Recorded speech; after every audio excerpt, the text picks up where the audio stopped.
हमु नानकियस्त हमु अंगदियस्त हमु अमरदास अफजलों जदियस्त हमु रामदासो हमु अर्जन्यस्त हमु हर गोविंदो क्रमो ऐसन्यस्त हमु हस्त हर राय करता गुरु बद्वशकारा हम पुस्तोरु हमु हर कृष्ण आमदे सर बुलंद अजय हासल उम्मीद हर मुस्तमंद हम अस्त तेग बहादुर गुरु के गोविंद सिंह आमद अज नूरे हम गुरु गोविंद सिंह हमो नानक अस्त हम रतन जोहर हम माणक अस्त अमृत बाणी हर हर तेरी सुन सुन होए परम गत मेरी जलन बुझी शीतल वे मनुआ सतगुर का दर्शन पाए जियो जिना सास गिरास ना विसरै हर नाम मन मंत तन से नानका पूरन सोई संत। 144 अंक अज की लड़ी गुरु पातशाह बख्शिश कर रहे हैं। 144 पेज तुर की बाणी आई तिन सगली चिंत मिटाई वाह वाह बाणी निरंकार है तिस जेबड़ अवर न कोई।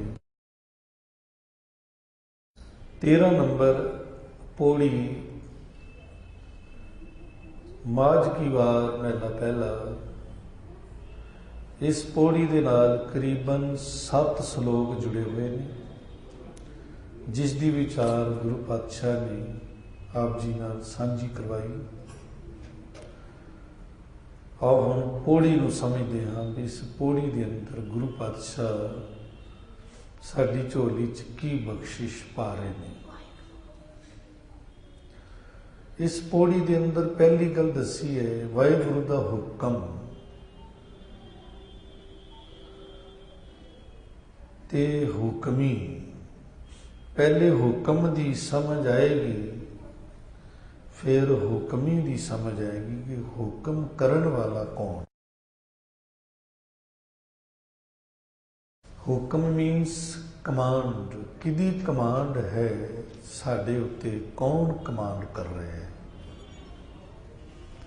उसनू समझना, कमांड नू समझना, फिर बाद कमांडर नू समझना, हुक्म नू समझना, फिर हुक्मी नू समझना। ते समझ लिया ते समझन का तरीका की, समझन का तरीका है आपा भाव गवाना पैंदा है, अपने आप को निश तो नबूद करना पैंदा है, अपनी सियाण, अपनी चतुराई, अपनी होमै चलाकी सब खत्म करनी पैंदी है, तां जाके हुक्म की समझ आउंदी है ते फिर जाके हुक्मी की भी समझ आ जाती। अपना आप किवें गवाया जाए तां जो सानू हुक्म ते हुक्मी की पहचान हो जाए, आखिर की तरीका है।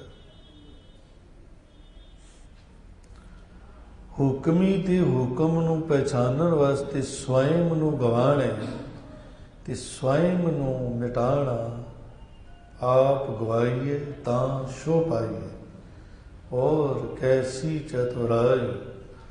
तो अपने आप को गवान वास्ते गुरु का शब्द ही सच्ची राहदारी, सच्चा निशान है। गुरु का शब्द ही ते बंदे नू मार दे, होमे नू मार दे। गुरु का शब्द बंदे नू मार दे। बंदे नू मारन का मतलब है बंदा होमै है, ਬੰਦੇ ਨੂੰ ਮਾਰ ਕੇ ਰੱਬ ਬਣਾਉਂਦਾ ਹੈ। ਹੋਵੇਂ ਮਰੇ ਤੇ ਇਹ ਰੱਬ ਬਣਦਾ ਹੈ। ਗੁਰੂ ਸ਼ਬਦ ਪਹਿਲੇ ਮਾਰਦੇ ਫਿਰ ਜੀਵਾਂਦੇ, ਸ਼ਬਦ ਮਰੋ ਫਿਰ ਜੀਵੋ ਸਦ ਹੀ। ਇੱਕ ਬੜੀ ਵਧੀਆ ਗੱਲ ਗੁਰੂ ਨਾਨਕ ਸਾਹਿਬ ਦੇ ਸੰਬੰਧ ਵਿੱਚ ਸੱਤੇ ਬਲਵੰਡੇ ਨੇ ਕਹੀ ਹੈ। ਸੱਤੇ ਬਲਵੰਡੇ ਦੀ ਵਾਰ, ਜਿਹਨੂੰ ਟਿੱਕੇ ਦੀ ਵਾਰ ਕਹੇ, ਉਹਦੇ ਵਿੱਚ ਕਹਿੰਦੇ ਨੇ ਗੁਰੂ ਨਾਨਕ ਦੀ ਮੱਤ ਇੱਕ ਤਲਵਾਰ ਹੈ, ਗੁਰੂ ਨਾਨਕ ਦੀ ਸੋਚ, ਗੁਰੂ ਨਾਨਕ ਦੀ ਵਿਜ਼ਡਮ ਇੱਕ ਤਲਵਾਰ ਹੈ। ਉਸ ਮੱਤ ਰੂਪੀ ਤਲਵਾਰ ਨੇ ਭਾਈ ਲਹਿਣੇ ਦਾ ਸਿਰ ਵੱਢ ਦਿੱਤਾ। ਜਦੋਂ ਹੋਵੇਂ ਦਾ ਸਿਰ ਵੜਿਆ ਗਿਆ, ਪਹਿਲੀ ਜ਼ਿੰਦਗੀ ਖਤਮ ਹੋ ਗਈ ਭਾਈ ਲਹਿਣੇ ਦੀ, ਖਤਮ ਕਰ ਦਿੱਤੇ। ਪਹਿਲੇ ਉਹ ਦੇਵੀ ਦੇ ਪੁਜਾਰੀ ਸਨ, ਜਥਾ ਲੈ ਕੇ ਜਾਂਦੇ ਸੀ, ਤੇ ਜਥਾ ਲੈ ਕੇ ਜਾਣਾ ਇਹ ਵੀ ਹੰਕਾਰ ਹੁੰਦਾ। ਦੇਵੀ ਦੀ ਪੂਜਾ ਇਹ ਵੀ ਮਾਨ ਪ੍ਰਤਿਸ਼ਠਾ, ਹੋਵੇਂ ਈਗੋ। ਗੁਰੂ ਦੀ ਮੱਤ ਨੇ ਭਾਈ ਲਹਿਣੇ ਵਾਲੀ ਜਿਹੜੀ ਪਹਿਲੀ ਜ਼ਿੰਦਗੀ ਸੀ ਉਸ ਨੂੰ ਖਤਮ ਕਰਕੇ ਇਤਨਾ ਉੱਚਾ ਬਣਾ ਦਿੱਤਾ ਕਿ ਆਕਾਸ਼ ਵਿੱਚ ਉਹਨਾਂ ਦੀ, ਪਤਾਲ ਵਿੱਚ ਮਹਿਮਾ ਫੈਲਾ ਦਿੱਤੀ। ਸੱਤਾ ਬਲਵੰਡਾ ਕਹਿੰਦੇ ਨੇ ਮਤ ਗੁਰ ਆਤਮ ਦੇਵ ਦੀ, ਆਤਮਦੇਵ ਗੁਰੂ, ਇਹ ਜਿਹੜੀ ਗੁਰੂ ਦੀ ਮੱਤ, ਮਤ ਗੁਰ ਆਤਮਦੇਵ ਦੀ ਖੜਗ ਜੋਰ ਪਰਾ ਕੋਈ ਜੀਅਦ ਹੈ। ਇਹ ਖੜਗ ਹੈ, ਇਹ ਪਹਿਲੇ ਜ਼ਿੰਦਗੀ ਮਿਟਾਉਂਦੀ ਹੈ, ਫਿਰ ਜੀਵਾਂਦੀ ਹੈ, ਨਵਾਂ ਜੀਵਨ ਦਿੰਦੀ ਹੈ, ਦੋਏ ਕੰਮ ਕਰਦੀ ਹੈ। ਪਹਿਲੇ ਜੀਵਨ ਨੂੰ ਖਤਮ ਕਰਦੀ ਹੈ, ਦੂਸਰੇ ਜੀਵਨ ਨੂੰ ਪੈਦਾ ਕਰਦੀ ਹੈ। ਅਗਰ ਕੋਈ ਆਪਣਾ ਆਪ ਗੁਰੂ ਦੇ ਹਵਾਲੇ ਕਰ ਦੇਵੇ, ਇਹ ਸਤਿਗੁਰੂ ਜਿਵੇਂ ਤੁਸੀਂ ਮੇਰਾ ਜੀਵਨ ਬਣਾਉਣਾ ਬਣਾ ਦੇਣ, ਤੇ ਗੁਰੂ ਕੀ ਕਰਨਗੇ, ਪਹਿਲੇ ਵਾਲਾ ਜੀਵਨ ਖਤਮ ਕਰਨਗੇ, ਨਵਾਂ ਜੀਵਨ ਦੇਣਗੇ। ਅਗਰ ਬੰਦਾ ਕਹੇ ਕਿ ਜਿਹੜਾ ਮੇਰੇ ਕੋਲ ਜੀਵਨ ਹੈਗਾ ਵੇ ਇਹ ਵੀ ਬਰਕਰਾਰ ਰਹਿਣ ਦਿਓ, ਤੇ ਤੁਸੀਂ ਆਪਣੇ ਕੋਲੋਂ ਵੀ ਜੋ ਜੀਵਨ ਦੇਣਾ ਮੈਨੂੰ ਦੇ ਦਿਓ, ਉੱਥੇ ਫਿਰ ਗੁਰੂ ਵੀ ਹੱਥ ਖੜੇ ਕਰ ਦਿੰਦਾ, ਕਹਿੰਦੇ ਇਹਦਾ ਇਲਾਜ ਮੇਰੇ ਕੋਲ ਨਹੀਂ ਹੈ। ਇੱਥੇ ਤੇ ਸਿਰ ਧਰ ਤਲੀ ਗਲੀ ਮੇਰੀ ਆਓ, ਸਿਰ ਧਰ ਕੇ ਤਲੀ ਤੇ ਆਉਣਾ ਪੈਂਦਾ। ਸਿਰ ਧਰ ਕੇ ਮਤਲਬ ਹੈ ਸਮਰਪਿਤ। ਸਮਰਪਿਤ ਦਾ ਮਤਲਬ ਸਤਿਗੁਰੂ ਜੋ ਤੁਸੀਂ ਚਾਹੁੰਦੇ ਹੋ ਉੱਦਾਂ ਦਾ ਮੈਨੂੰ ਜੀਵਨ ਬਣਾਓ। ਸਤਿਗੁਰੂ ਜਿਸ ਤਰ੍ਹਾਂ ਦੀ ਤੁਹਾਡੀ ਬਾਣੀ ਜੀਵਨ ਬਣਾਉਂਦੀ ਹੈ, ਮੇਰਾ ਜੀਵਨ ਉੱਦਾਂ ਦਾ ਬਣਾਓ। ਉੱਥੇ ਇਹ ਵੀ ਨਹੀਂ ਕਿਹਾ ਜਾ ਸਕਦਾ ਕਿ ਮੇਰਾ ਜੀਵਨ ਬਾਣੀ ਦੇ ਮੁਤਾਬਕ ਹੈ, ਕਿਉਂਕਿ ਮੈਨੂੰ ਇਹ ਵੀ ਪਰਖ ਨਹੀਂ ਹੈ। ਉੱਥੇ ਇਹ ਕਿਹਾ ਜਾਏ ਮੈਂ ਆਪਣਾ ਜੀਵਨ ਸ੍ਰੀ ਗੁਰੂ ਗ੍ਰੰਥ ਸਾਹਿਬ ਜੀ ਦੇ ਹਵਾਲੇ ਕਰਦਾ। ਸ੍ਰੀ ਗੁਰੂ ਗ੍ਰੰਥ ਸਾਹਿਬ ਜੀ ਮੈਨੂੰ ਜਿਹੜਾ ਜੀਵਨ ਦੇਣਾ ਚਾਹੁੰਦੇ ਨੇ ਉਹ ਦੇਣ, ਔਰ ਜਿਹੜਾ ਜੀਵਨ ਗੁਰੂ ਜੀ ਦੇ ਰਹੇ ਨੇ ਉਹਦੀ ਮੈਨੂੰ ਸਮਝ ਵੀ ਬਖਸ਼ਣ ਕਿ ਇਹ ਜੀਵਨ ਮੈਂ ਤੈਨੂੰ ਦਿੱਤਾ ਹੈ, ਤੇ ਇਹ ਜਿਹੜਾ ਤੇਰਾ ਜੀਵਨ ਪਹਿਲੇ ਵਾਲਾ ਇਹ ਬੇਕਾਰ ਹੈ। ਇਹ ਤਾਂ ਹੀ ਸਮਝ ਆਏਗੀ ਨਾ ਗੱਲ, ਵੀ ਇਹ ਮੇਰਾ ਜੀਵਨ ਹੈ ਤੇ ਇਹ ਮੈਨੂੰ ਗੁਰੂ ਨੇ ਦਿੱਤਾ, ਤੇ ਹੁਣ ਮੈਂ ਇੱਦਾਂ ਚੱਲਣਾ। ਗੁਰੂ ਪਾਤਸ਼ਾਹ ਮੈਨੂੰ ਸਮਝ ਦੇਣ ਤੇ ਮੈਂ ਸਮਰਪਿਤ ਹੋ ਜਾਵਾਂ। ਪਹਿਲਾਂ ਤੇ ਇੱਥੇ ਗੱਲ ਖੜੀ ਹੋਏਗੀ, ਨੋਟ ਕਰਨਾ ਜੀ, ਮੈਂ ਫਿਰ ਰਿਪੀਟ ਕਰਨ ਲੱਗਾ। ਮੈਂ ਆਪਣਾ ਜੀਵਨ ਸ੍ਰੀ ਗੁਰੂ ਗ੍ਰੰਥ ਸਾਹਿਬ ਜੀ ਦੇ ਹਵਾਲੇ ਕਰਦਾ। ਸ੍ਰੀ ਗੁਰੂ ਗ੍ਰੰਥ ਸਾਹਿਬ ਜੀ ਜਿਹੜਾ ਮੈਨੂੰ ਜੀਵਨ ਦੇਣਾ ਚਾਹੁੰਦੇ ਨੇ ਉਹ ਜੀਵਨ ਦੇਣ, ਕਿਉਂਕਿ ਜਿਹੜਾ ਮੇਰੇ ਕੋਲ ਜੀਵਨ ਹੈ ਉਹ ਦੁੱਖਾਂ ਭਰੇ ਹੈ, ਉਹ ਮੁਸੀਬਤਾਂ ਭਰੇ, ਕਿਉਂਕਿ ਉਹ ਮੇਰੀ ਆਪਣੀ ਮੱਤ ਹੈ। ਹੁਣ ਮੈਂ ਚਾਹੁੰਦਾ ਕਿ ਮੈਨੂੰ ਗੁਰੂ ਆਪਣੀ ਮੱਤ ਦੇ ਦੇਵੇ ਤੇ ਮੇਰੀ ਮੱਤ ਜਿਹੜੀ ਉਹ ਖਤਮ ਕਰ ਦੇਵੇ, ਜਿਹੜੀ ਗੁਰੂ ਦੇਣਾ ਚਾਹੁੰਦਾ ਉਹ ਦੇਵੇ, ਤੇ ਮੈਨੂੰ ਪਹਿਚਾਣ ਵੀ ਕਰਵਾਵੇ ਵੀ ਇਹ ਮੈਂ ਤੈਨੂੰ ਮੱਤ ਦਿੱਤੀ ਏ ਤੇ ਇਹ ਮੱਤ ਦਾ ਤੂੰ ਧਾਰਨੀ ਹੋ, ਤੇ ਇਹ ਮੱਤ ਤੇਰੀ ਏ ਤੇ ਇਹਨੂੰ ਖਤਮ ਕਰ। ਇਹ ਮੈਨੂੰ ਗਿਆਨ ਦੇ ਦੇਵੇ ਗੁਰੂ। ਤੇ ਉਸ ਤੋਂ ਬਾਅਦ ਫਿਰ ਜਦੋਂ ਗਿਆਨ ਹੋ ਜਾਏਗਾ ਤੇ ਫਿਰ ਗੱਲ ਸਾਹਮਣੇ ਆ ਜਾਏਗੀ ਕਿ ਕਿਹੜੀ ਮੱਤ ਆਪਣੀ ਹੈ ਤੇ ਕਿਹੜੀ ਗੁਰੂ ਦੀ ਹੈ। ਪਹਿਲੇ ਬੰਦਾ ਇੰਨੀ ਤੇ ਤਿਆਰੀ ਕਰੇ, ਪਹਿਲੇ ਇੰਨੀ ਹੀ ਤਿਆਰੀ ਨਹੀਂ ਹੁੰਦੀ ਹੈ। ਜਦੋਂ ਇੰਨੀ ਤਿਆਰੀ ਹੁੰਦੀ ਹੈ, ਸਮਰਪਿਤ ਹੋ ਜਾਂਦਾ ਹੈ, ਤੇ ਫਿਰ ਗੁਰੂ ਪਾਤਸ਼ਾਹ ਉਹਦਾ ਇੰਤਜ਼ਾਮ ਕਰਦੇ ਨੇ, ਉਸ ਨੂੰ ਸੂਝ ਬਖਸ਼ਦੇ ਨੇ। ਫਿਰ ਹੁਣ ਸਾਹਮਣੇ ਸੂਝ ਆ ਜਾਂਦੀ ਹੈ। ਉਹ ਤੇ ਇਹ ਨਹੀਂ ਕਹਿ ਸਕਦਾ ਮੇਰੇ ਤਰੀਕੇ ਨਾਲ ਮੈਨੂੰ ਦਿਓ, ਸਤਿਗੁਰੂ ਮੈਨੂੰ ਜੋ ਵੀ ਤੁਸੀਂ ਦੇਣਾ ਮੇਰੇ ਤਰੀਕੇ ਨਾਲ ਦਿਓ। ਮੇਰੇ ਤਰੀਕੇ ਨਾਲ ਨਹੀਂ। ਜਿਵੇਂ ਇੱਕ ਬੰਦਾ ਖੱਡੇ 'ਚ ਗਿਰਿਆ ਹੋਵੇ ਨਾ, ਤੇ ਉਹ ਇਹ ਕਹੇਗਾ ਕਿ ਮੈਨੂੰ ਖੱਡੇ 'ਚੋਂ ਕੱਢੋ, ਮੇਰਾ ਹੱਥ ਪਕੜੋ, ਬਾਂਹ ਪਕੜਾਏ ਜਿਓ, ਸਤਿਗੁਰੂ ਮੈਨੂੰ ਆਪਣੀ ਬਾਂਹ ਪਕੜਾਓ, ਮੈਂ ਤੁਹਾਡੀ ਬਾਂਹ ਪਕੜ ਕੇ ਬਾਹਰ ਆ ਜਾਵਾਂ। ਇਹ ਤੇ ਹੋਈ ਗੱਲ ਤਰੀਕੇ ਦੀ। ਤੇ ਕੋਈ ਕਵੇ ਜੀ ਮੈਂ ਖੱਡੇ 'ਚ ਫਸਿਆ ਹੋਵਾਂ, ਤੇ ਇਹ ਗੁਰੂ ਜੀ ਤੁਸੀਂ ਵੀ ਇਸ ਖੱਡੇ 'ਚ ਹੀ ਆ ਜਾਓ, ਆਪਣੀ ਬਾਂਹ ਪਕੜਾਓ ਤੇ ਮੈਂ ਤੁਹਾਨੂੰ ਖੱਡੇ 'ਚ ਹੀ ਖਿੱਚ ਲਵਾਂ। ਤੇ ਗੁਰੂ ਨੇ ਬਾਂਹ ਨਹੀਂ ਪਕੜਾਈ। ਬਿਸਤਰ ਜੀਵਨ ਜਿਹੜਾ ਉਹ ਸਾਡਾ ਇਸੇ ਤਰ੍ਹਾਂ ਹੀ ਹੈ। ਅਸੀਂ ਗੁਰੂ ਦੇ ਮੁਤਾਬਕ ਨਹੀਂ ਚੱਲਣਾ ਚਾਹੁੰਦੇ, ਅਸੀਂ ਗੁਰੂ ਨੂੰ ਆਪਣੇ ਮੁਤਾਬਕ ਚਲਾਉਣਾ ਚਾਹੁੰਦੇ ਹਾਂ ਵੀ ਜਿਸ ਤਰ੍ਹਾਂ ਦੇ ਅਸੀਂ ਹਾਂ ਇਹਦੇ ਵਿੱਚ ਹੀ ਕੁਝ ਕਰੋ।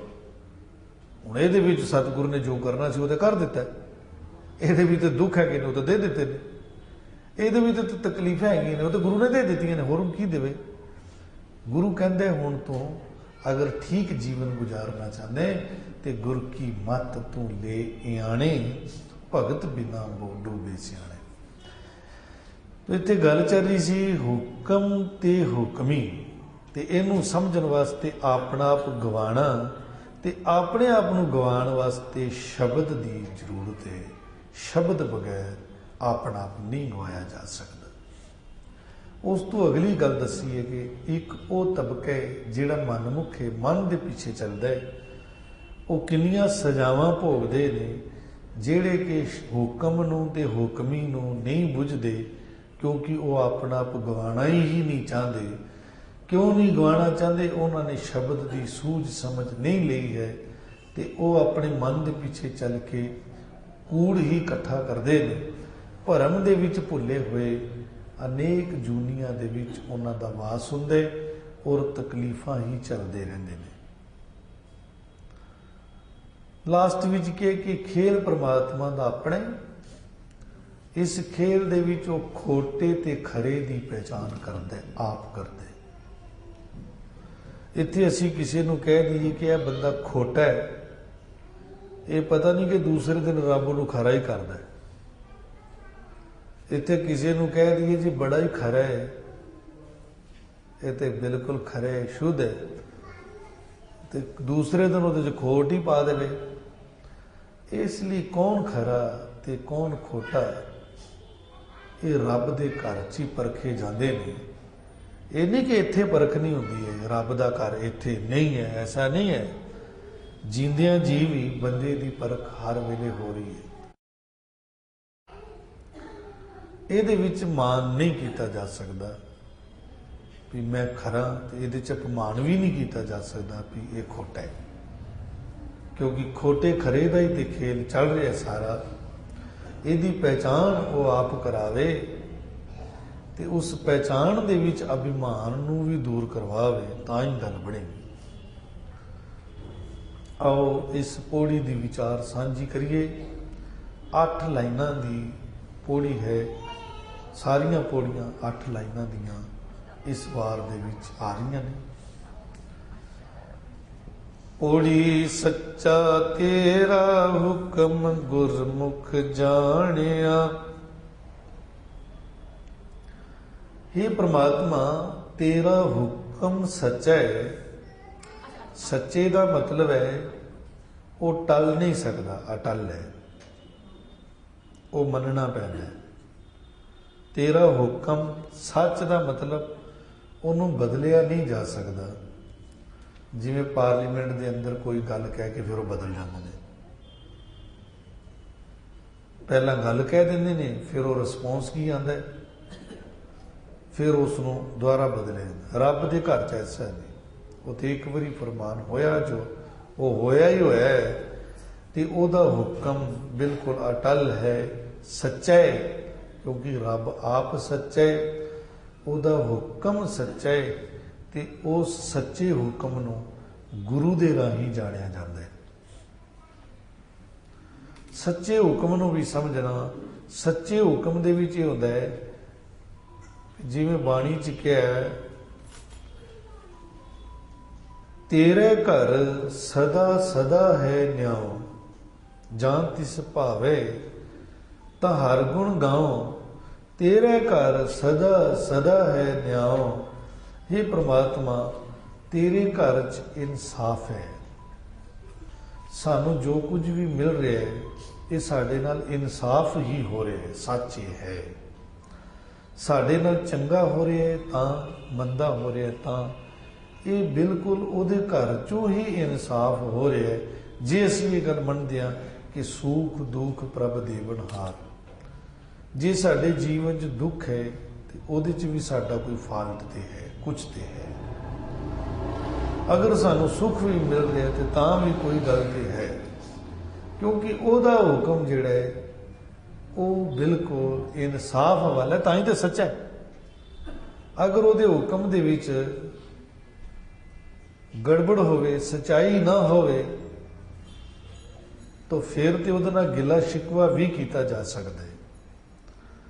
पर हुण जो कुछ हो रहा साडे नाल, यही इंसाफ है उहदे घर दा, यही तो इंसाफ है, क्योंकि उसके हुक्म च इंसाफ है, तां ही सच्चा है वो।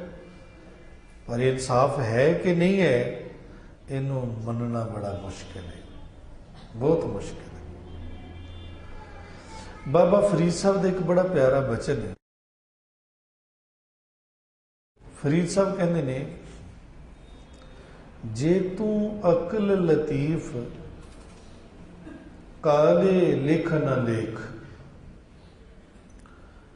कहते जे तू अकल दा बरीक है, बरीक बुद्धि वाला, भाव कि बहुत सियाणा है, समझदार है। समझदार तो मतलब ही होता है ना, जो कि बहुत बरीकी नाल गल नूं विचारे। कहते जे तू अकल दा लतीफ है, बरीक बीन है, तो एक ते काले लेख ना लिख।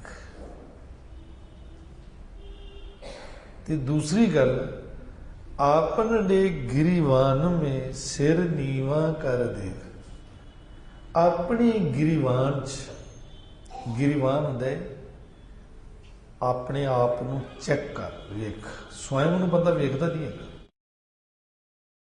स्वयं नूं वेख ले तो कहानी कोई है ही नहीं। कहते अपने गिरीवान च झात मार। झात किस चीज च मारनी है? तीन चीज़ां ते मारनी है। एक अपनी सोच, मेरी सोच कैसी, मेरी सोच विच किते फर्क है, मेरी सोच विच फर्क है, मेरी बोल बाणी विच फर्क है, मेरे कर्म च फर्क है। जां ते मेरा कर्म गलत है, जां मेरी बोल बाणी गलत है, जां मेरी सोच गलत है। तिन्हां चों कुछ ते है। पर अगर बंदा समझान लगे तो शायद कोई ना समझे, क्यों? ये तो अपना मसला आप हल करना पैंदा है। अपने आप को स्वयं ईमानदारी नाल देखे जा, अपने आप को ईमानदारी नाल कि मैं किते गलत तो नहीं हाँ। अपने आप को खुद वेख्या जाए, किसी को पूछने की लोड़ नहीं है।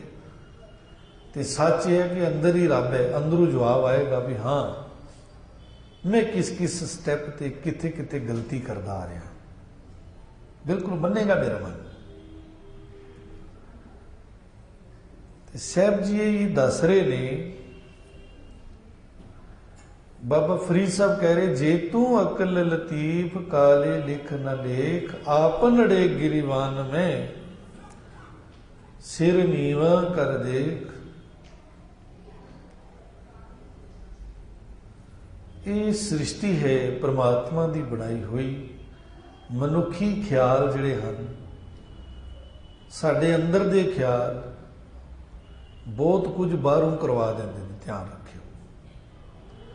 साडे अंदर दे ख्याल बहुत कुछ बाहरों करवा देंदे ने। ख्याल सिर्फ मैं कह रहा, वो एक गल लिखी हुई है ना, कहते ने कि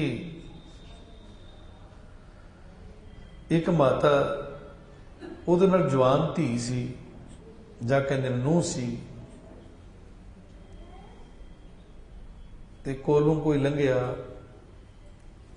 ਉਹਦੇ ਕੋਲ ਕੋਈ ਵਾਹਨ ਸੀ, ਜਾਂ ਕਹਿ ਲਓ ਕਿ ਘੋੜਾ ਟਾਂਗਾ ਸੀ।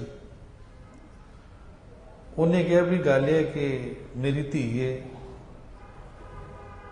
इनू तू अपने टांगे ते बिठा के थोड़ा अगे तक ले जा, अगे साडा पिंड है। जाके अभी घोड़े थे, जिस तरह भी सी मतलब, ते उन्हें अगों क्या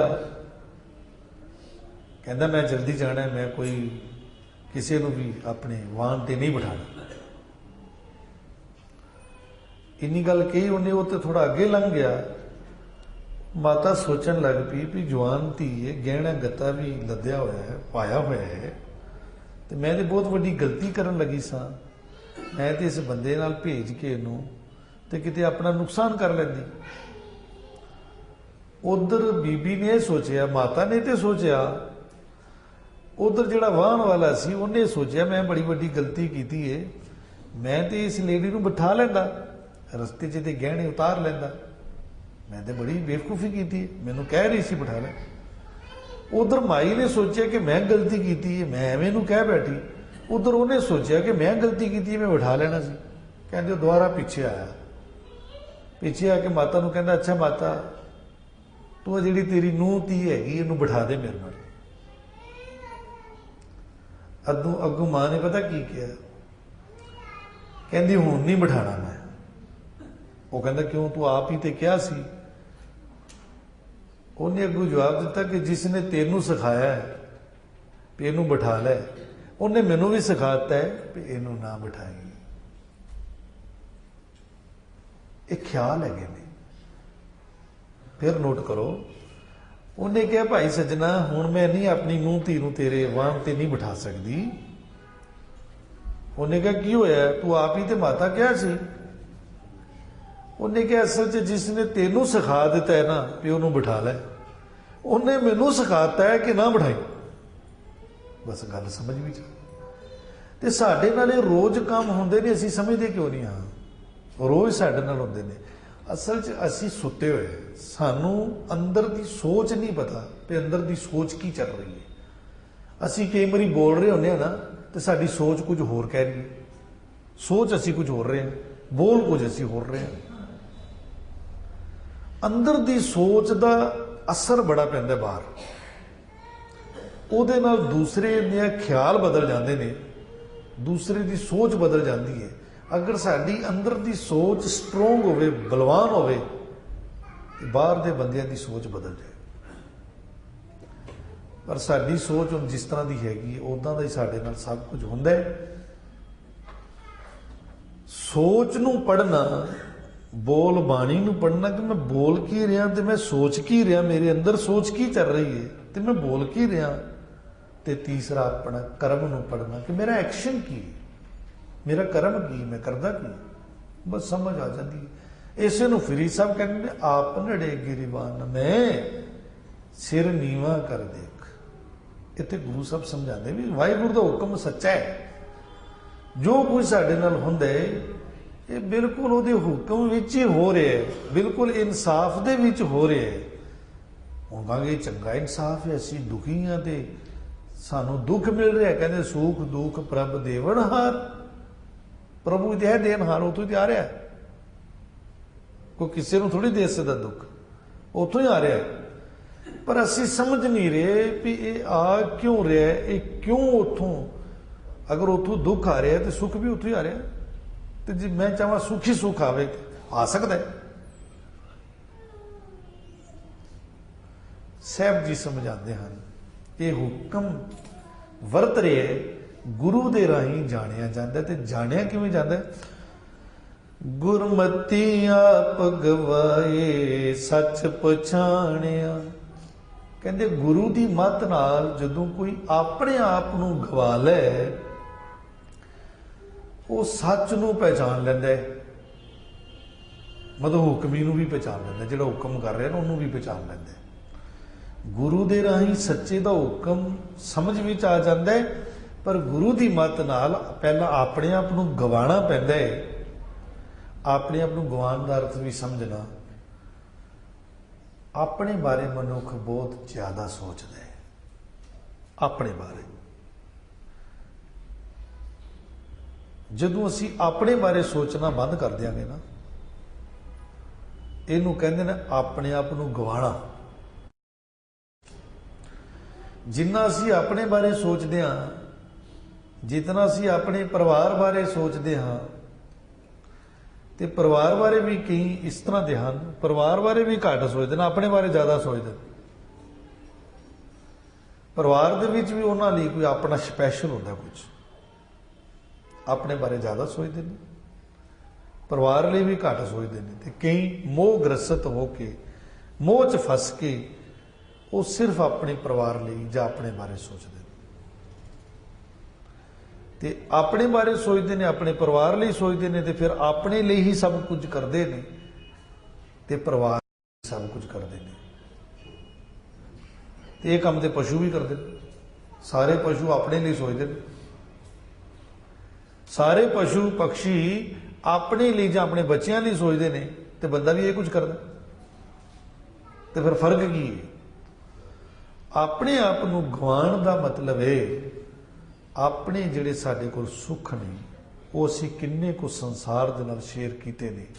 ਆਪਣੇ ਜਿਹੜੇ ਸਾਨੂੰ ਸੁੱਖ ਮਿਲੇ ਨੇ, ਉਹ ਅਸੀਂ ਸੰਸਾਰ ਦੇ ਵਿੱਚ ਕਿੰਨੇ ਕੁ ਵੰਡੇ ਨੇ। ਵੰਡਣ ਦਾ ਮਤਲਬ ਹੈ ਕਿ ਸੰਗਤ 'ਚ ਉਹ ਕਿੰਨੇ ਕੁ ਵੰਡੇ ਨੇ, ਪੰਥ ਵਿੱਚ ਕਿੰਨੇ ਕੁ ਵੰਡੇ ਨੇ। ਆਪਣੇ ਸੁੱਖ ਜਿਹੜੇ ਸਾਨੂੰ ਮਿਲੇ ਨੇ, ਅਜੇ ਅਸੀਂ ਸੰਸਾਰ ਤੋਂ ਸੁੱਖ ਲਏ ਨੇ, ਅਜੇ ਅਸੀਂ ਸੰਸਾਰ ਨੂੰ ਸੁੱਖ ਦਿੱਤਾ ਨਹੀਂ ਹੈ। ਸੋਚੋ ਭਲਾ ਸੰਸਾਰ ਨੂੰ ਕਿੰਨਾ ਕੁ ਸੁੱਖ ਦਿੱਤਾ ਸੀ। ਚਲੋ ਇੰਜ ਕਰੀਏ, ਆਪਾਂ ਜਦੋਂ ਦਾ ਸਾਡਾ ਜਨਮ ਹੋਇਆ ਹੈ, ਉਦੋਂ ਤੋਂ ਲੈ ਕੇ ਹੁਣ ਤੱਕ ਇਹ ਨੋਟ ਕਰੀਏ ਵੀ ਅਸੀਂ ਕਿਤਨਾ ਸੁੱਖ ਲਿਆ ਸੰਸਾਰ ਤੋਂ ਤੇ ਕਿਤਨਾ ਦਿੱਤਾ ਹੈ। ਲੋ ਕੈਲਕੂਲੇਸ਼ਨ ਹੋ ਜਾਏਗੀ ਹੁਣ। ਬੰਦੇ ਖੋਜ ਦਿਲ ਹਰ ਰੋਜ਼। ਫਿਰ ਸਾਨੂੰ ਪਤਾ ਚੱਲੇ ਕਿ ਸਾਡੀ ਕਹਾਣੀ ਕਿਉਂ ਨਹੀਂ ਬਣ ਰਹੀ, ਸਾਡੇ ਜੀਵਨ 'ਚ ਦੁੱਖ ਕਿਉਂ ਹੈ। ਕਿਉਂਕਿ ਅਸੀਂ ਸੁੱਖ ਹੀ ਲੈਂਦੇ ਹਾਂ, ਅਸੀਂ ਸੁੱਖ ਕਦੀ ਦਿੰਦੇ ਨਹੀਂ ਹਾਂ। ਤੇ ਸੁੱਖਾਂ ਦਾ ਦਾਤਾ ਗੁਰੂ ਹੈ। ਗੁਰੂ ਦੇ ਨਾਲ ਆ ਕੇ ਸੁੱਖ ਸ਼ੇਅਰ ਕਰਨੇ ਨੇ। ਗੁਰੂ ਸੰਗਤ ਵਿੱਚ, ਗੁਰੂ ਪੰਥ ਵਿੱਚ, ਪੰਥ ਲਈ, ਗੁਰੂ ਲਈ ਜਦੋਂ ਕੋਈ ਆਪਣੇ ਸੁੱਖ ਦਿੰਦਾ ਹੈ, ਵੰਡਦਾ ਹੈ, ਤੇ ਇਹ ਹੁੰਦਾ ਹੈ ਆਪਣੇ ਆਪ ਨੂੰ ਗਵਾਣਾ। ਇਹ ਤੇ ਹੁਣ ਆਪਣੀ ਆਪਣੀ ਗੱਲ ਹੈਗੀ ਹੈ। ਕੋਈ ਤੇ ਆਪਣੀ ਜੀਵਨੀ ਹੀ ਸਾਰੀ ਗੁਰੂ ਲਈ ਦੇ ਦਿੰਦਾ, ਜਿਨ੍ਹਾਂ ਨੇ ਸ਼ਹੀਦੀਆਂ ਦਿੱਤੀਆਂ ਨੇ, ਕੁਰਬਾਨੀਆਂ ਦਿੱਤੀਆਂ ਨੇ, ਆਪਣੇ ਆਪ ਗਵਾਇਆ ਨਾ ਉਹਨਾਂ ਨੇ। ਇੰਨੇ ਵੱਡੇ ਪੱਧਰ ਤੇ ਅਸੀਂ ਅਜੇ ਨਹੀਂ ਬਣੇ ਹਾਂ। ਜੇ ਬਣ ਜਾਈਏ ਤੇ ਹੁਣੇ ਗੱਲ ਬਣ ਜਾਏ। ਤਿਆਰ ਰਹੀਏ ਬਿਲਕੁਲ। ਸਿਰ ਗੁਰੂ ਦੇ ਜਿੱਥੇ ਲੋੜ ਹੈ ਗੁਰੂ ਲਾ ਦੇ। ਅਜੇ ਇੰਨੀ ਵੀ ਤਿਆਰੀ ਨਹੀਂ ਹੋਈ ਹੈ। ਹੋਈ ਹੁੰਦੀ ਤੇ ਰਸ ਟਪਕਦਾ, ਜੀਵਨ 'ਚ ਆਨੰਦ ਟਪਕਣਾ ਸੀ, ਵੰਡਣ ਜੋਗੇ ਹੋ ਜਾਣਾ ਸੀ, ਖੇਡ ਬਣਨੀ ਸੀ। ਪਰ ਅਜੇ ਤੇ ਇਤਨਾ ਵੀ ਨਹੀਂ ਹੋਇਆ ਕਿ ਸੰਸਾਰ ਦੇ ਵਿੱਚੋਂ ਜਿਤਨਾ ਅਸੀਂ ਸੁੱਖ ਲਿਆ ਵੇ ਤੇ ਬਦਲੇ 'ਚ ਦਿੱਤਾ ਕੁਛ ਨਹੀਂ, ਤੇ ਉਸ ਦੀ ਕੈਲਕੂਲੇਸ਼ਨ ਵੀ ਸਾਨੂੰ ਕਰਨੀ ਨਹੀਂ ਆਉਂਦੀ, ਕਿਤਨਾ ਲਿਆ ਕਿਤਨਾ ਦਿੱਤਾ। ਹੁਣ ਦੇਣਾ ਕਿੱਥੇ ਇਹੀ ਨਹੀਂ ਪਤਾ। ਮੈਂ ਫਿਰ ਇਸ ਵਾਸਤੇ ਰਿਪੀਟ ਕਰ ਰਿਹਾ, ਦੇਣਾ ਸਤਸੰਗ 'ਚ ਹੈ। ਕਿਉਂਕਿ ਸਤਸੰਗ 'ਚੋਂ ਹੀ ਮਿਲਦਾ ਹੈ, ਗੁਰੂ ਤੋਂ ਹੀ ਮਿਲਦਾ ਤੇ ਗੁਰੂ ਨੂੰ ਹੀ ਦੇਣਾ ਹੈ। ਪੰਥ 'ਚੋਂ ਹੀ ਮਿਲਦਾ ਤੇ ਪੰਥ 'ਚ ਹੀ ਦੇਣਾ ਹੈ। ਪੰਥ ਤੋਂ ਕਿੰਨੀਆਂ ਬਖਸ਼ਿਸ਼ਾਂ ਲਈਆਂ, ਕਿੰਨੇ ਸੁੱਖ ਲਏ, ਪੰਥ ਨੂੰ ਰਿਟਰਨ ਕਿੰਨੇ ਕੀਤੇ, ਵਾਪਸ ਕਿੰਨੇ ਕੀਤੇ। ਇਹ ਆਪਣਾ ਆਪ ਗਵਾਣਾ। ਇੱਥੇ ਬੰਦਾ ਕਹਿੰਦਾ ਉਹ ਮੈਨੂੰ ਗਵਾਣਾ, ਉਹ ਮੈਂ ਤਾਂ ਆਪਣੇ ਵੀ ਚਲੀ ਜਾਂਦੀ ਏ। ਗੁਰੂ ਦੇ ਚਰਨਾਂ ਨਾਲ ਜੁੜਿਆ ਆਪਣੇ ਆਪ ਚਲੀ ਜਾਂਦੀ ਹੈ। ਉਹ ਤੇ ਗੁਰੂ ਦਾ ਕੰਮ ਹੈ। ਗੁਰਮਤਿ ਆਪ ਗਵਾਏ ਸੱਚ ਪਛਾਣਿਆ, ਸੱਚ ਤੇਰਾ ਦਰਬਾਰ ਸ਼ਬਦ ਨਿਸ਼ਾਨਿਆ। ਕਹਿੰਦੇ ਸੱਚਾ ਹੀ ਤੇਰਾ ਦਰਬਾਰ ਹੈ। ਤੇ ਤੇਰੇ ਦਰਬਾਰ ਦੀ ਨਿਸ਼ਾਨੀ ਕੀ ਹੈ? ਕਹਿੰਦੇ ਤੇਰਾ ਦਰਬਾਰ ਸ਼ਬਦ ਹੀ ਤੇਰਾ ਦਰਬਾਰ ਹੈ। ਇਹੀ ਨਿਸ਼ਾਨੀ ਹੈ। ਤੇ ਜੇ ਸੱਚਾ ਦਰਬਾਰ ਤੇਰਾ ਸ਼ਬਦ ਹੀ ਸੱਚਾ ਦਰਬਾਰ ਹੈ, ਕਿਉਂਕਿ ਤੇਰੇ ਸ਼ਬਦ ਵਿੱਚ ਪ੍ਰਭੂ ਗੁਣਾਂ ਦਾ ਚਿੱਤਰਨ ਹੈ, ਸ਼ਬਦ ਵਿੱਚ ਪਰਮਾਤਮਾ ਦੀਆਂ ਖੂਬੀਆਂ ਦਾ ਵਰਣਨ ਹੈ, ਉਹੀ ਉਹਦਾ ਦਰਬਾਰ, ਕਿਉਂਕਿ ਉਹਦਾ ਦਰਬਾਰ ਵੀ ਇਸ ਤਰ੍ਹਾਂ ਦਾ ਤਾਂ ਨਹੀਂ ਹੋਏਗਾ ਜਿਹੜਾ ਦੁਨਿਆਵੀ ਤੌਰ ਤੇ ਦਰਬਾਰ ਲੱਗਦਾ। ਕਹਿੰਦੇ ਫਿਰ ਉਹਦੀ ਸਮਝ ਏਦਾਂ ਹੁੰਦੀ ਏ, ਸੱਚਾ ਸ਼ਬਦ ਵਿਚਾਰ ਸੱਚ ਸਮਾਣਿਆ। ਸੱਚੇ ਸ਼ਬਦ ਦੀ ਜਦੋਂ ਕੋਈ ਵਿਚਾਰ ਕਰਦਾ ਏ, ਵਿਚਾਰ ਨਾਲ ਜੁੜਦਾ ਹੈ, ਵਿਚਾਰ ਮਨੇ ਸਮਝ। ਜਦੋਂ ਗੁਰੂ ਦੇ ਸ਼ਬਦ ਦੀ ਸਮਝ ਨਾਲ ਜੁੜਦਾ ਹੈ, ਸਮਝ ਸਮਝ ਕੇ ਪਾਠ ਕਰਦਾ ਹੈ, ਸਮਝ ਸਮਝ ਕੇ ਕੀਰਤਨ ਕਰਦਾ ਹੈ, ਸਮਝ ਸਮਝ ਕੇ ਬਾਣੀ ਨੂੰ ਪੜ੍ਹਦਾ ਹੈ, ਇਹ ਹੈ ਵਿਚਾਰ। ਵਿਚਾਰ ਦੋ ਤਰੀਕੇ ਨਾਲ ਹੁੰਦੀ ਹੈ। ਇੱਕ ਤੇ ਵਿਚਾਰ ਹੁੰਦੀ ਹੈ ਜਿਵੇਂ ਹੁਣ ਹੋ ਰਹੀ ਹੈ। ਇਹ ਕਿਵੇਂ ਹੋ ਰਹੀ ਹੈ? ਪਤਾ ਕਿਵੇਂ ਹੋ ਰਹੀ ਹੈ? ਇਹ ਸਵਾਲ ਜਵਾਬ ਹੋ ਰਹੇ ਨੇ। ਤੁਸੀਂ ਕਿਤੇ ਨੋਟ ਕਰਨਾ, ਅਸੀਂ ਅੰਦਰੋਂ ਬੋਲਦੇ ਹਾਂ ਤੇ ਇੱਕਦਮ ਜਵਾਬ ਆ ਰਿਹਾ। ਸਾਡੇ ਅੰਦਰ ਕੋਈ ਸਵਾਲ ਚੱਲ ਰਿਹਾ ਤਾਂ ਗੁਰਬਾਣੀ ਉਹਦਾ ਜਵਾਬ ਦੇ ਰਹੀ ਹੈ। ਇਹ ਸਾਡੀ ਅੰਦਰ ਖਾਤੇ ਜਿਹੜੀ ਗੁਰੂ ਸ਼ਬਦ ਦੀ ਖੇਡ ਵਰਤਦੀ, ਆਪਣੇ ਆਪ ਵਰਤਦੀ। ਹਾਂ ਠੀਕ ਹੈ ਕਿ ਅਸੀਂ ਬਹੁਤ ਸਾਰੇ ਸਵਾਲ ਐਸੇ ਵੀ ਕਰਦੇ ਹਾਂ ਜਿਹੜੇ ਅਨਨੈਸੈਸਰੀ ਹੈਗੇ ਨੇ, ਗੁਰੂ ਨੂੰ ਉਹਦਾ ਜਵਾਬ ਦੇਣ ਦੀ ਲੋੜ ਨਹੀਂ ਹੈਗੀ। ਕੋਈ ਬੰਦਾ ਸੋਚੇ ਕਿ ਮੇਰੇ ਹਰ ਸਵਾਲ ਦਾ ਹੀ ਜਵਾਬ ਮਿਲ ਜਾਏ, ਜਿਹਦੀ ਜ਼ਰੂਰਤ ਹੈ ਉਹੀ ਦੇਗਾ ਗੁਰੂ। ਜਿੰਨਾ ਕੁ ਹਿਸਾਬ ਕਿਤਾਬ ਚੱਲਦਾ ਪਿਆ ਹੈ, ਵੀ ਇੱਕ ਚੈਪਟਰ ਅਸੀਂ ਸਾਹਮਣੇ ਰੱਖਿਆ ਗੁਰੂ ਦੇ, ਜਦ ਸਾਡਾ ਉਹ ਚੱਲਦਾ ਪਿਆ ਤੇ ਜਵਾਬ ਉਹਦਾ ਹੀ ਆਏਗਾ ਨਾ। ਤੇ ਜਿਹਨੂੰ ਇਹ ਨਹੀਂ ਪਤਾ ਮੇਰਾ ਚੈਪਟਰ ਕੀ ਹੈ ਤੇ ਮੇਰੇ ਸਵਾਲ ਕੀ ਨੇ, ਤੇ ਉਹ ਕਹੇ ਜੀ ਮੇਰੇ ਸਵਾਲਾਂ ਦਾ ਜਵਾਬ ਨਹੀਂ ਮਿਲਿਆ, ਤੇ ਉਹਦੀ ਗੱਲ ਨਹੀਂ ਹੈ। ਜਿਹਨੇ ਇਸ ਆਪਣੀ ਜੀਵਨ ਦੀ ਬੁੱਕ ਨੂੰ ਖੋਲਿਆ ਹੈ, ਜਿਸ ਨੇ ਆਪਣੇ ਜੀਵਨ ਦੀ ਫਾਈਲ ਖੋਲੀ ਹੈ ਗੁਰੂ ਦੇ ਕੋਲ, ਉਹਨੂੰ ਜਵਾਬ ਮਿਲੇਗਾ, ਪੱਕਾ ਮਿਲੇਗਾ, ਕਿਉਂਕਿ ਉਹਦੀ ਫਾਈਲ ਖੁੱਲੀ ਹੋਈ ਹੈ। ਉਹਨੂੰ ਕੀਰਤਨ 'ਚ ਮਿਲ ਜਾਏਗਾ, ਉਦਾਂ ਦੇ ਸ਼ਬਦ ਚੱਲ ਪੈਣਗੇ, ਉਦਾਂ ਦੀ ਬਾਣੀ ਚੱਲ ਪਏਗੀ, ਉਦਾਂ ਦੀ ਕਥਾ ਵਿਚਾਰ ਚੱਲ ਪਏਗੀ। ਇੱਕ ਤੇ ਵਿਚਾਰ ਦਾ ਤਰੀਕਾ ਇਹ ਹੈ। ਇੱਕ ਵਿਚਾਰ ਦਾ ਤਰੀਕਾ ਹੁੰਦਾ ਜਦੋਂ ਦੋ ਗੁਰਸਿੱਖ ਆਪਸ ਵਿੱਚ ਇਕੱਠੇ ਹੁੰਦੇ ਨੇ ਤੇ ਉਹ ਆਮੋ ਸਾਹਮਣੇ ਸਵਾਲ ਜਵਾਬ ਕਰਦੇ ਨੇ। ਉਹ ਸਿੱਧੇ ਸਿੱਧੇ ਸਵਾਲ ਜਵਾਬ ਕਰਦੇ ਨੇ। ਉਹਦੇ 'ਚ ਵੀ ਤੁਸੀਂ ਦੇਖਣਾ, ਇੱਕ ਸਵਾਲ ਕਰਦਾ ਹੈ, ਫਿਰ ਉਹਦਾ ਜਵਾਬ ਮੰਗਦਾ ਹੈ, ਫਿਰ ਉਹ ਸਵਾਲ ਕਰਦਾ ਹੈ, ਫਿਰ ਉਹਦਾ ਜਵਾਬ। ਇਹਨੂੰ ਕਹਿੰਦੇ ਵਿਚਾਰ ਵਟਾਂਦਰਾ ਹੋ ਰਿਹਾ। ਉਹਦੇ ਵਿੱਚ ਕਦੀ ਇਸ ਤਰ੍ਹਾਂ ਤਾਂ ਨਹੀਂ ਹੁੰਦਾ ਵੀ ਜਿਹੜਾ ਸਵਾਲ ਚੱਲ ਰਿਹਾ ਹੈ ਉਹਦੇ ਪ੍ਰਤੀ ਹੀ ਉਹ ਬੰਦਾ ਜਵਾਬ ਮੰਗਦਾ। ਇਹ ਤਾਂ ਨਹੀਂ ਕੋਈ ਹੋਰ ਥਰਡ ਪਰਸਨ ਕੋਈ ਹੋਰ ਸਵਾਲ ਕਰਦਾ ਫਿਰ ਉਹਦਾ ਜਵਾਬ ਥੋੜੀ ਹੋਏਗਾ, ਕਿ ਗੱਲ ਕੋਈ ਹੋਰ ਚੱਲ ਰਹੀ ਹੈ ਤੇ ਤੂੰ ਕੋਈ ਹੋਰ ਸਵਾਲ ਲੈ ਕੇ ਬਹਿ ਗਿਆ। ਜਿਹੜੀ ਗੱਲ ਚੱਲ ਰਹੀ ਹੈ ਇਹਨੂੰ ਤਾਂ ਪੂਰਾ ਕਰ ਪਹਿਲੇ। ਇਸੇ ਤਰ੍ਹਾਂ ਗੁਰੂ ਸ਼ਬਦ ਵੀ ਅੰਦਰ ਜਿਹੜਾ ਸਾਇਲੈਂਟ ਜਿਹੜਾ ਵਿਚਾਰ ਹੁੰਦਾ ਸਾਡਾ, ਕਦੀ ਉਹਨੂੰ ਵੇਖਣਾ ਵੀ ਕਿਸ ਤਰ੍ਹਾਂ ਗੁਰਬਾਣੀ ਦੀ ਵਿਚਾਰ ਦੇ ਨਾਲ ਸਾਡੇ ਅੰਦਰ ਦੇ ਸਵਾਲਾਂ ਦੇ ਜਵਾਬ ਸਾਨੂੰ ਬਾਣੀ ਦਿੰਦੀ ਰਹਿੰਦੀ। ਇੱਕ ਗੱਲ ਹੋਰ ਵੀ ਹੁੰਦੀ ਹੈ, ਕਈ ਵਾਰੀ ਇੰਝ ਵੀ ਹੁੰਦਾ ਗੁਰੂ ਸ਼ਬਦ ਕੋਲ ਜਦੋਂ ਅਸੀਂ ਆਉਂਦੇ ਹਾਂ, ਗੁਰੂ ਗ੍ਰੰਥ ਸਾਹਿਬ ਜੀ ਕੋਲ ਜਦੋਂ ਅਸੀਂ ਆਉਂਦੇ ਹਾਂ, ਸਾਡੇ ਅੰਦਰ ਕੁਝ ਸਵਾਲ ਪਏ ਹੋਏ ਨੇ, ਕਦੀ ਅਸੀਂ ਕੀਤੇ ਸਨ ਪਰ ਸਾਨੂੰ ਉਹਦਾ ਜਵਾਬ ਨਹੀਂ ਮਿਲਿਆ। ਉਹ ਅਸੀਂ ਕਿਉਂਕਿ ਸੰਗਤ ਵਿੱਚ ਨਹੀਂ ਕੀਤੇ, ਗੁਰੂ ਦੇ ਸਾਹਮਣੇ ਨਹੀਂ ਕੀਤੇ, ਜਾਂ ਉਹ ਸਾਡੀ ਕਲਾਸ ਨਹੀਂ, ਪਰ ਅਸੀਂ ਐਵੇਂ ਹੀ ਸਵਾਲ ਕੀਤੇ, ਉਹ ਅੰਦਰ ਪਏ ਹੋਏ ਨੇ। ਜਦੋਂ ਅਸੀਂ ਗੁਰੂ ਕੋਲ ਆਉਂਦੇ ਹਾਂ ਤੇ ਉਹ ਸਾਨੂੰ ਜਵਾਬ ਮਿਲ ਜਾਂਦਾ। ਅਸੀਂ ਕਹਿੰਦੇ ਇਹ ਕੀ ਹੋਇਆ, ਇਹ ਤੇ ਮੇਰਾ ਬੜਾ ਹੀ ਪੁਰਾਣਾ ਸਵਾਲ ਸੀ, ਅੱਜ ਇਹ ਖੁੱਲ ਗਿਆ, ਜਵਾਬ ਮਿਲ ਗਿਆ। ਇੰਝ ਵੀ ਹੁੰਦਾ ਜਿਹੜਾ ਸਵਾਲ ਅੰਦਰ ਪਿਆ ਹੋਇਆ ਹੈ, ਗੁਰੂ ਸ਼ਬਦ ਨੂੰ ਪਤਾ ਹੈ ਵੀ ਇਹਦੇ ਅੰਦਰ ਸਵਾਲ ਪਿਆ ਹੋਇਆ ਹੈ, ਉਹ ਸਾਧ ਸੰਗਤ ਵਿੱਚ ਖੁੱਲ ਜਾਏਗਾ, ਉਹਦਾ ਜਵਾਬ ਹੋ ਜਾਏਗਾ। ਤੇ ਜਿਹੜਾ ਬੰਦਾ ਸੋਚ ਰਿਹਾ ਉਹ ਵੀ ਨਾਲੋਂ ਨਾਲ ਹੋ ਜਾਏਗਾ, ਉਹਦੀ ਕਲਾਸ ਦੇ ਮੁਤਾਬਕ ਜਿਹੜਾ ਚੱਲ ਰਿਹਾ। ਇੱਥੇ ਗੁਰੂ ਸਾਹਿਬ ਕਹਿੰਦੇ ਕਿ ਜਿਹੜਾ ਸੱਚਾ ਇਹ ਹੈ ਸ਼ਬਦ ਵਿਚਾਰ। ਇੰਝ ਹੈ ਸ਼ਬਦ ਵਿਚਾਰ। ਇਹ ਕੰਮ ਇਕੱਲਿਆਂ ਨਹੀਂ ਹੋ ਸਕਦਾ। ਇਕੱਲਿਆਂ ਫਿਰ ਇਹ ਹੋ ਸਕਦਾ ਕਿ ਜਿਵੇਂ ਗੁਰਬਾਣੀ ਦੀ ਬੜੀ ਸਮਝ ਹੋਵੇ, ਗੁਰਬਾਣੀ ਦੇ ਨਾਲ ਇੰਨੀ ਸਾਂਝ ਹੋਵੇ, ਗੁਰਬਾਣੀ ਤੇ ਬੋਲਦੀ ਹੈ, ਪ੍ਰਭ ਕੀ ਬਾਣੀ ਸਭ ਕੋ ਬੋਲੇ। ਜਦੋਂ ਅਸੀਂ ਬਾਣੀ ਪੜ੍ਹਨ ਲੱਗ ਪਏ ਸਾਡਾ ਚਿੱਠਾ ਖੁੱਲ ਗਿਆ, ਸਾਡੇ ਸਵਾਲਾਂ ਦੇ ਜਵਾਬ ਆਈ ਜਾ ਰਹੇ। ਅਗਰ ਸਾਨੂੰ ਬਾਣੀ ਦੀ ਹੀ ਸਮਝ ਨਹੀਂ ਹੋਏਗੀ ਤੇ ਅਸੀਂ ਬਾਣੀ ਪੜ੍ਹੀ ਜਾਂਗੇ, ਸਾਨੂੰ ਪਤਾ ਹੀ ਨਹੀਂ ਸਾਡੇ ਸਵਾਲ ਚੱਲਦੇ ਪਏ ਨੇ, ਸਾਡੇ ਸਵਾਲਾਂ ਦਾ ਜਵਾਬ ਦੇ ਰਿਹਾ ਗੁਰੂ। ਜਵਾਬ ਦੇਣ ਦਾ ਤਰੀਕਾ ਗੁਰੂ ਦਾ 3 ਤਰੀਕੇ ਨੇ।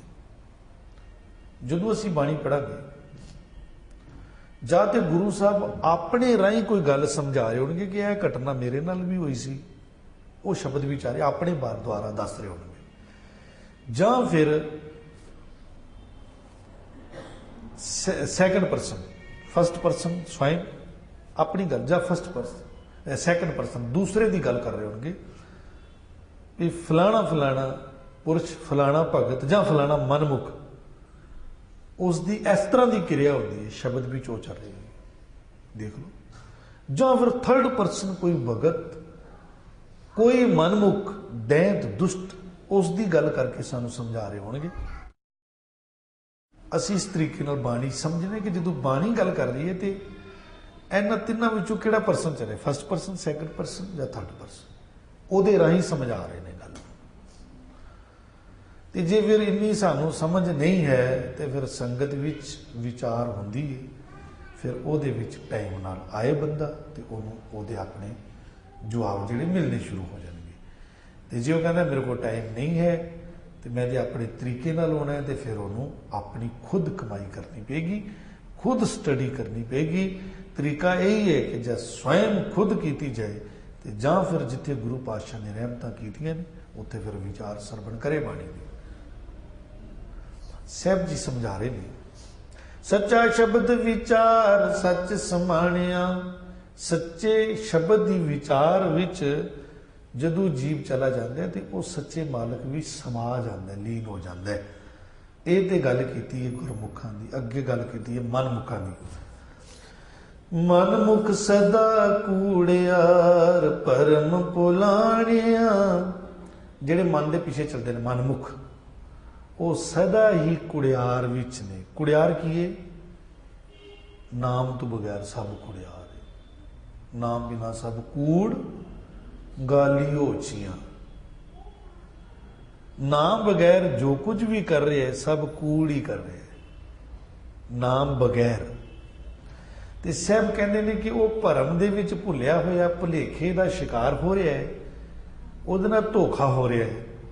वो ऐसिया चीज़ां इकट्ठियां कर रहे हैं जिन्हां नाल उहने विछड़ जाना एक दिन, फिर रोएगा। वो ऐसी चीज़ नूं हथ पा बैठा है जिहड़ी उहदे नाल नहीं निभण वाली, छुट्टण वाली है। उहनूं कहंदे मनमुख, कुड़ियार इकट्ठा कर रहा, झूठ इकट्ठा कर। जिस झूठ नूं छड्ड के इहने चले जाना, ये किसी नूं दस भी ना पाएगा, कोई इसकी गल सुनने वाला भी ना होएगा, क्योंकि इन्हें जिंदगी विच कूड़ ही इकट्ठा किया। इदां भरम च भुलिया ते कहंदे विस्ता अंदर वास साध न जाणिया। मुड़ के फिर उहदा विस्ता च वास हो जाता है, विस्ता का कीड़ा बन जाता है, जूनी बदल जाती है। ट्रांसमाइग्रेशन, आवागमन। आवागमन दे विच की हुंदा है कि वह विस्ता दे विच उसदा वास हो जाता है। विस्ता दे विच पता ही एक दिन दास ने सांझ की सी, जिवें पेट च कीड़ा पैदा हो गया, कित्थों आया वो? साहब कहते वो जो मन के पीछे चलता सी, अपनी करता सी। हुण किसी को कोई पता नहीं है पेट च जो कीड़ा है ये क्यों पैदा होया, कित्थों आया, किसी को कोई ज्ञान नहीं, क्योंकि ये बहुत जबरदस्त एक ज्ञान है, बड़ा गहरा ज्ञान है। इन्हूं देखण वास्ते बड़ी अध्यात्मिक दृष्टि चाहिए कि विष्टा का कीड़ा कौन बनया।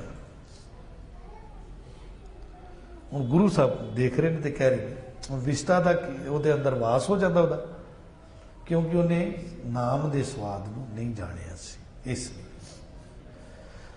बिन नावे दुख पाए आवन जानिया। बिना नाम तो भाई दुख ही दुख है, जीवन च भी दुख है, तो फिर जीवन छड़ के आवना जावना ਉਹਦਾ आमदा है जामदा है, आमदा जामदा है, बार बार जमदा है, बार बार मरदा है। इस तरह आवन जान के लंबे गेड़ चो पिया रहिंदे। लोकी कहने बड़ा मायाधारी सी, बड़ा पैसे वाला सी, बड़ा ही दयालु सी। ये नहीं पता विष्टा का कीड़ा बनया हुआ, किसी के पेट विच कीड़ा बनया हुआ, और उसकी उम्र बड़ी थोड़ी होती। पेट के कीड़े की ज़्यादा उम्र नहीं होती, पैदा होंदे मर जाता, मर जा फिर पेट च कीड़ा बन जाता है। तो ऊंज उसकी वाहवा की जा रही है, तो बंदा मर के कितने चले गया, किहड़ी जूनी चले गया, है किसी को पहचान? कोई पहचान। ਲਾਸਟ ਵਿੱਚ ਗੁਰੂ ਸਾਹਿਬ ਸਮਝਾ ਰਹੇ ਨੇ, ਨਾਨਕ ਪਾਰਖ ਆਪ ਜਿਨ ਖੋਟਾ ਖਰਾ ਪਛਾਣਿਆ। ਇਹ ਨਾਨਕ ਆਖ ਪਾਰਖੂ ਪਰਮਾਤਮਾ ਆਪ ਹੈ, ਜਿਹੜਾ ਖੋਟੇ ਤੇ ਖਰੇ ਦੀ ਪਹਿਚਾਨ ਕਰਦਾ ਹੈ। ਇਹ ਪਹਿਚਾਨ ਵਾਸਤੇ ਉਹਨੇ ਕਿਸੇ ਨੂੰ ਰੱਖਿਆ ਨਹੀਂ, ਆਪ ਕਰਦਾ ਪਹਿਚਾਨ। ਇਸ ਲਈ ਇਨਸਾਨ ਨੂੰ ਗੁਰੂ ਪਾਤਸ਼ਾਹ ਮਿਹਰ ਕਰਨ, ਇਸ ਸ਼ਬਦ ਦੇ ਅੰਦਰ ਦੱਸਿਆ ਹੈ, ਆਪਣਾ ਆਪ ਗਵਾਣਾ, ਆਪਣੇ ਆਪ ਗਵਾਉਣ ਦੀ ਉਹ ਸੂਝ ਬਖਸ਼ੇ। ਤੇ ਸੂਝ ਇੱਥੋਂ ਸ਼ੁਰੂ ਹੋਏਗੀ ਕਿ ਮੈਂ ਸਾਰਾ ਕੁਝ ਆਪਣੇ ਆਪ ਗੁਰੂ ਨੂੰ ਸੌਂਪਦਾ, ਤੇ ਸ੍ਰੀ ਗੁਰੂ ਗ੍ਰੰਥ ਸਾਹਿਬ ਜੀ ਜੋ ਮੈਨੂੰ ਮੱਤ ਦੇਣਾ ਚਾਹੁੰਦੇ ਨੇ ਉਹ ਮੈਨੂੰ ਮੱਤ ਦੇ ਦੇਣ। ਪਹਿਲੇ ਤੇ ਇਹੀ ਮੰਨਣਾ ਪਏਗਾ, ਇਹ ਨਹੀਂ ਕਿ ਮੇਰੀ ਮੱਤ ਵੀ ਹੈ ਤੇ ਤੁਸੀਂ ਆਪਣੀ ਵੀ ਦੇ ਦਿਓ ਮਹਾਰਾਜ, ਇੰਜ ਮਿਕਸ ਅਪ ਨਹੀਂ ਹੋਏਗਾ ਕੰਮ। ਇਹ ਵੀ ਜਿਵੇਂ ਗੁਰੂ ਜੀ ਤੁਸੀਂ ਮੈਨੂੰ ਚਲਾਉਣਾ ਚਾਹੁੰਦੇ ਹੋ ਇਵੇਂ ਮੈਨੂੰ ਤੁਸੀਂ ਉਹ ਚਲਾ ਲਓ, ਮੈਂ ਸਮਰਪਿਤ ਹੋ ਗਿਆ। ਉਸ ਤੋਂ ਬਾਅਦ ਅਗਰ ਇੰਨੀ ਗੱਲ ਕੋਈ ਦਿਲੋਂ ਮੰਨ ਲੇਗਾ ਕਿ ਮੈਂ ਆਪਣਾ ਗੁਰੂ ਗ੍ਰੰਥ ਸਾਹਿਬ ਨੂੰ ਸੌਂਪਿਆ, ਅੱਜ ਤੋਂ ਜਿੰਨੇ ਇਹ ਗੱਲ ਅੱਜ ਹੀ ਮੰਨ ਲਈ ਹੁਣੇ, ਉਹਦੇ ਨਾਲ ਇਹ ਘਟਨਾ ਘਟੇਗੀ ਕਿ ਗੁਰੂ ਉਹਨੂੰ ਫਿਰ ਸੱਚਾ ਗਿਆਨ ਤੇ ਝੂਠਾ ਗਿਆਨ ਦੋਵਾਂ ਦੀ ਸੂਝ ਕਰਾਏਗਾ। ਤੇ ਇਹ ਤੇਰੀ ਮੱਤ ਹੈ ਤੇ ਇਹ ਗੁਰੂ ਦੀ ਮੱਤ ਹੈ, ਉਹਨੂੰ ਕਰਾਏਗਾ। ਜਿਸ ਨੇ ਜੇ ਇਹ ਵੀ ਨਹੀਂ ਕੀਤਾ ਤੇ ਉਹਨੂੰ ਨਹੀਂ ਕਰਾਏਗਾ, ਉਹਨੂੰ ਸਮਝ ਨਹੀਂ ਆਏਗੀ। ਉਹਨੂੰ ਆਏਗੀ ਤੇ ਫਿਰ ਉਹਦੇ ਬੇੜੇ ਪਾਰ ਹੋਣਗੇ। ਇਹ ਵਿਆਜ ਦਾ ਗਿਆਨ, ਆਓ ਇਹਨੂੰ ਪੜ੍ਹ ਲਈਏ। ਪੌੜੀ ਸੱਚਾ ਤੇਰਾ ਹੁਕਮ ਗੁਰਮੁਖ ਜਾਣਿਆ, ਗੁਰਮਤੀ ਆਪ ਗਵਾਏ ਸੱਚ ਪਛਾਣਿਆ। ਸੱਚ ਤੇਰਾ ਦਰਬਾਰ ਸ਼ਬਦ ਨਿਸ਼ਾਨਿਆ, ਸੱਚਾ ਸ਼ਬਦ ਵਿਚਾਰ ਸੱਚ ਸਮਾਨਿਆ। ਮਨ ਮੁਖ ਸਦਾ ਕੂੜਿਆਰ ਪਰਮ ਭੁਲਾਣਿਆ, ਵਿਸਤਾ ਅੰਦਰ ਵਾਸ ਸਾਧ ਨ ਜਾਣਿਆ। ਬਿਨ ਨਾਵੇਂ ਦੁਖ ਪਾਏ ਆਵਣ ਜਾਣਿਆ, ਨਾਨਕ ਪਾਰਖ ਆਪ ਜਿਨ ਖੋਟਾ ਖਰਾ ਪਛਾਣਿਆ। ਵਾਹਿਗੁਰੂ ਜੀ ਕਾ ਖਾਲਸਾ, ਵਾਹਿਗੁਰੂ ਜੀ